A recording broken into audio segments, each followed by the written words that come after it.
வணக்கம். நான் ராஜ்குமார். இது கேஎல் ப்ராப்பர்ட்டி, கேரளா ப்ராப்பர்ட்டி. நாங்க கேரளால தேக்கடி குமுளி சரவுண்டிங் ஒரு 50 கிலோமீட்டர் ரியல் எஸ்டேட் பார்த்துட்டு இருக்கோங்க. இந்த ஏரியாவோட பிரதானமே ஏலக்காய் எஸ்டேட் அப்படின்னு தான். இன்னைக்கு நம்ம பேச போற விஷயம், ஏலக்காய் தோட்டம் எப்படி தேர்ந்தெடுத்து வாங்கணும் அப்படின்ற விஷயம் தான். ஏன்னா நெறைய பேர் இந்த ஏரியால ரியல் எஸ்டேட் போஸ்ட் பண்ணிட்டு இருப்பாங்க. நீங்க நெறைய பேர் என்னன்னா ஆன்லைன்ல பார்த்துட்டு வாங்குறதுக்கு வாய்ப்புகள் இருக்கும். ஆனா, நாங்க எல்லாருமே சில விஷயங்கள் என்ன பண்ண மாட்டோம்னா, பொய் தான் சொல்லுவோம். உண்மை சொல்ல மாட்டோம். பட் இன்னைக்கு எப்படி தோட்டத்த தேர்ந்தெடுத்து வாங்கணும் அப்படின்ற ஒரு விஷயம் தான். ஏன்னா, அது ரொம்ப முக்கியங்க. இன்வெஸ்ட் பண்றதுக்கு எல்லாருமே ஈஸியா பண்ணிறலாம். இப்ப தமிழ்நாட்டுல பாருங்களேன், எந்த ஒரு போறோம், ஒரு தோட்டம் வாங்குறோம், ஒரு ஸ்கொயரா இருக்கும். இல்லன்னா நல்லா பிளைனா இருக்கும். அந்த தோட்டத்த என்ன பண்ணுவோம், நம்ம பாட்டுக்கு வேலியெல்லாம் அமைச்சு, அது விவசாயம் பண்றோமோ இல்லையோ, அது பாட்டுக்கு விட்டுருவோம். ஆனா, கேரளால நம்ம சொல்ற பகுதி, இந்த ஏரியாவோட பிரதானமே ஏலக்காய் விவசாயம் அப்படின்ற ஒரு விஷயம். அப்ப ஏலக்காய் விவசாயத்துல முதலீடு பண்றப்ப எந்த மாரியெல்லாம் இடர்பாடுகள், அதெல்லாம் யோசிச்சு தானே வாங்கணும். நீங்க பண்ற முதலீட இந்த ஏரியாவ பொறுத்தவரை நீங்க யார் என்ன சொன்னாலும், நானே சொன்னாலும், அதோட குரோத் அப்படின்றது ஆவரேஜா தான் இருக்கும். நம்ம தமிழ்நாட கம்பேர் பண்றப்ப கேரளால கம்மியா தான் இருக்கும். அதுக்கு காரணம், இங்க இருக்கிற மேன் பவர். இந்த பரப்பளவு கிட்டத்தட்ட 4500 சதுர கிலோமீட்டர். மேன் பவர் ஒரு 1.5 கோடி பேர். தமிழ்நாட்டுல சென்னையோட பரப்பளவு 450 சதுர கிலோமீட்டர், 1.5 கோடி பேர். ஸோ பாருங்க, ஆள் கம்மியா இருக்கும், இடம் அதிகமா இருக்கு. அப்படின்ற பட்சத்துல அப்ப இடம் எப்படி குரோத்தா இருக்கும்? வாங்கக்கூடிய ஆட்கள் வெளியிலேருந்து வரணும். உள்ளுக்குள்ளேயே கைமாறுறதுக்கு எப்படி நம்ம குரோத் இருக்கும்? ஸோ அது கட்டம். 2வது ஏலக்காய் விவசாயம்னு சொல்லிட்டோம். இப்ப எல்லா இடத்துலயுமே பிரச்சனை மேன் பவர். தோட்டம் தேர்ந்தெடுக்கிறதுக்கு முன்னாடி இதெல்லாம் பார்க்கணும்.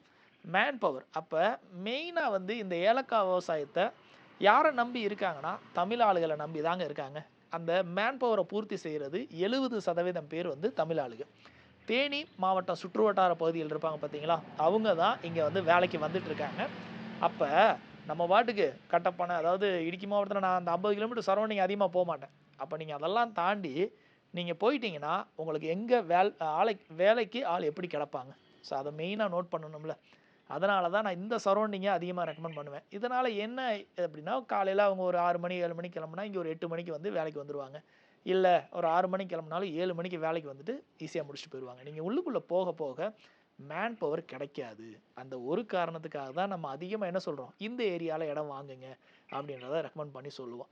ஏன்னா ரொம்ப விலை கம்மியா இருக்குன்னு சொல்லி, நீங்க எங்கேயோ போய் ஏலக்காட வாங்கிட்டு, அப்புறம் அதுக்கப்புறம் விக்கணும் அப்படின்னு சொன்னா, நம்ம ஒண்ணுமே பண்ண முடியாது. நீங்க விலை பொருள அதிகமா குடுத்து வாங்குனாலும், அதுக்குன்னு ஒரு டிமாண்ட் இருக்கும்ல. எந்த ஆப்ஷன்ல ஒண்ணு வேணாம். இப்போ நம்மட்ட நெறைய பிராண்ட் மொபைல் இருக்கு. ஆனா, ஒரு சில மொபைல் மட்டும் தான் ரீவேல்யூஷன். நம்ம ஹையஸ்ட்டா குடுத்தாலும், ஹையஸ்ட்டா திருப்பி விக்கணும். அதே மாரி தான் இடங்களும். அந்த மாரி தேர்ந்தெடுக்கணும். சரி, நம்ம மெயின் டாபிக் இதுதான் மெயின் டாபிக் ஆக்சுவலா. இடத்த தேர்ந்தெடுக்கிறது அப்படின்றது ரொம்ப முக்கியங்க. இங்க நெறைய விஷயங்கள் சொல்லுவாங்க. ஆனா, நம்ம அந்த அளவுக்குலாம் ரொம்பலாம் கிடையாது. ரொம்ப எளிமையா சொல்லணும்னா, முதல்ல அந்த ஏலக்காய் செடி எந்த அளவுக்கு இருக்கு? நம்மனால அந்த தோட்டத்துல ஏறி இறங்க முடியுமா? அவ்வளோதான். ஏன்னா, இங்க தோட்டத்த பார்த்துருப்பீங்க. ஒண்ணு பள்ளமா இருக்கும், இல்லையா மேடா இருக்கும். அந்த மாரி தானே இருக்கும். அப்ப நம்மனால அந்த தோட்டத்த முழுசா பார்க்க முடியும் அப்படின்னா, அதுதான் மெயின். உங்கனால அந்த தோட்டத்த இறங்கி வேலை செய்ய முடியும். வேலை செய்றத விட வேலை வாங்க முடியும். தோட்டத்த முழுசா கண்காணிக்க முடியும் அப்படின்ற விஷயத்த நீங்க ஃபர்ஸ்ட்டு பார்க்கணும். 2வது நீர் வளம்.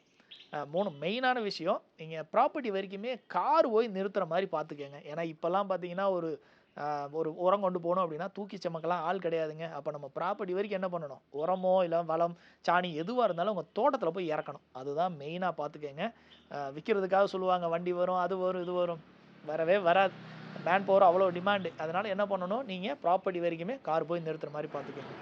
அடுத்து கேரளால மெயின் பிரச்சனை, தண்ணி பிரச்சனை. இங்க எவ்வளோக்கு எவ்வளோ தண்ணி வருதோ, அதே அளவுக்கு தண்ணிக்கு டிமாண்டும் இருக்கும். நீங்க பார்த்துருக்கலாம், கேரளானாலே மண்ணு சரியும், வெள்ளம் வந்துரும், தண்ணி வந்துரும் அப்படின்னு. எந்த அளவுக்கு தண்ணி வருமோ, அந்த அளவுக்கு தண்ணியே இல்லாம போகும் சில பகுதிகள். அப்ப நம்ம பார்க்க வேண்டியது என்னன்னா, ஒரு கிணறு இருக்கு, ஒரு சின்ன குளம் இருக்கு, போர் இருக்கு அப்படின்னா, அது சூப்பர் தோட்டம்னு சொல்லுவேன்.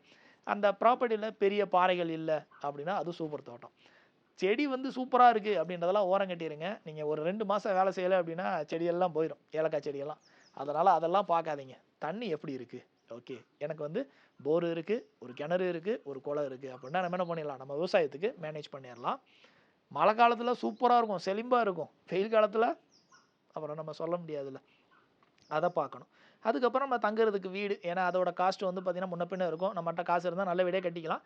வீட வந்து நீங்க பெருசா போய் பார்க்காதீங்க. ஒரு தோட்டம் வாங்க போறீங்க அப்படின்னா, மெயினா நம்ம பார்க்க வேண்டியது ஃபர்ஸ்ட்டு நம்ம மேன் பவர் வர்றதுக்கு ஆக்சஸா இருக்கணும். அதே மாரி நல்ல ஏத்தமோ, இறக்கமோ இல்லாம இருக்கணும். அதில பாறைகள் இல்லாம இருக்கணும். நீர் வளத்துக்கு இந்த 3ல ஏதாவது ஒரு ஆப்ஷனாவது இருக்கணும். ஒண்ணு போர் இருக்கணும். அப்படி இல்ல ஒரு கிணறு இருக்கணும். அப்படி இல்ல ஒரு குளமாவது இருக்கணும். இந்த மாரி 3 ஆப்ஷன்ல ஏதாவது 1 இருந்தா கூட ஓகே. 3 இருந்துச்சுன்னா ரொம்ப பெஸ்ட்டு. செடிய பொறுத்தவரை பெரிய பாறைகள் இல்லாம நல்ல மரங்கள் இருக்கணும். வெறும் மொட்டக்காடா இருந்துச்சு அப்படின்னா, அது வந்து வீடு வைக்க தான் லாயக்கு. மரங்கள் இருந்துச்சு அப்படின்னா, ஏலக்காக்கு சூப்பரா இது பண்ணலாம். ஸோ நெறைய பேசலாங்க. நீங்க உங்க கேள்விகள முன்னிறுத்துனீங்க அப்படின்னா, நான் அதுக்குண்டான பதில்கள வந்து கண்டிப்பா ஷேர் பண்ணுவேன். இனி வந்து பார்த்தீங்கன்னா, நம்ம 2 நம்பர் குடுத்துருப்போம். கேஎல் ப்ராப்பர்ட்டில. கீழ ஓடுறது வந்து என் நம்பரு. வீடியோஸ்ல வந்து 2121 அப்படின்ற நம்பர் குடுப்பேன். அது வந்து என் ஃப்ரெண்டோட நம்பரு. ப்ராப்பர்ட்டீஸ பொறுத்தவரை என்கிட்டயும் நீங்க பேசலாம். அவர்கிட்டயும் அதிகமா பேசலாம். நாங்க 2 பேருமே நம்பர் ஷேர் பண்ணி விடுவேன். ஏன்னா, ஒரே ஆள்னால எல்லாத்தையும் மேனேஜ் பண்ண முடியாதுல்ல. அவர் ஏதாவது உங்களுக்கு ரெஸ்பான்ஸ் இல்ல, ஏதாவது எடுக்கல அப்படின்னா, என் நம்பர வந்து கால் பண்ணுங்க. என்கிட்ட 2 நம்பர் தான். 9363872121 என் ஃப்ரெண்டோட நம்பரு. இது 8946059070 என்னோட நம்பரு. நான் எப்பயுமே ரெஸ்பான்ஸ் உங்களுக்கு பண்ணுவேன். WhatsAppா இருக்கட்டும் சரி, காலா இருந்தாலும் சரி. உங்களோட ஒரு ரிக்வயர்மென்ட் அதாவது உங்களோட தேவைகள் எந்த மாரின்றத நீங்க சொல்லுங்க. நாங்க அதுக்கேத்த மாரி பார்த்து உங்களுக்கு ரெக்கமெண்ட் பண்ணி வாங்கி தருவோம். நாங்க 100 இடம் போட்டோம் அப்டின்னா 10 இடம் தான் ரெக்கமெண்ட் பண்ணுவோம். அந்த அளவுக்கு. ஆனா 90 இடத்தையும் வாங்க வந்து ஆள் இருக்காங்கங்க. எப்பவுமே நம்ம என்னதான் வந்து மோசம்னு சொன்னாலும், அதையும் வாங்குறதுக்கு 100 பேர் இருக்காங்க. இந்த ஏரியால இன்வெஸ்ட் பண்றதுக்கு ரெடியா இருக்காங்க. ஏன்னா விவசாயத்தில கிடைக்கக்கூடிய லாபம் அவ்வளவு. ஒரு ஏக்கர்லேருந்து நான் சொல்லியிருப்பேன் 800 கிலோ எடுக்கலான்னு. எடுத்துட்டு இருக்கனால தானே சொல்றோம். ஆனா எல்லா நாளையும் எடுக்க முடியுமா அப்படின்னா கிடையாது. ஒரு நண்பர் பதிவு பண்ணியிருந்தாரு. இல்ல 300 டூ 500 கிலோ தான் எடுக்க முடியும்னு. அதுதான் சாத்தியமான உண்மை. 300 டூ 500 நம்ம நார்மலா யார் மெயின்டெயின் பண்ணாலும் எடுத்துரலாம். 800ன்றது எக்ஸ்ட்ரா கேர். ஸோ இதெல்லாம் நெறைய விஷயங்கள் இருக்கு. நம்ம அடுத்த வீடியோஸ்ல இன்னும் தெளிவான விஷயங்கள வந்து கண்டிப்பா பகிர்வோம். ஓகே. நன்றி. வணக்கம்.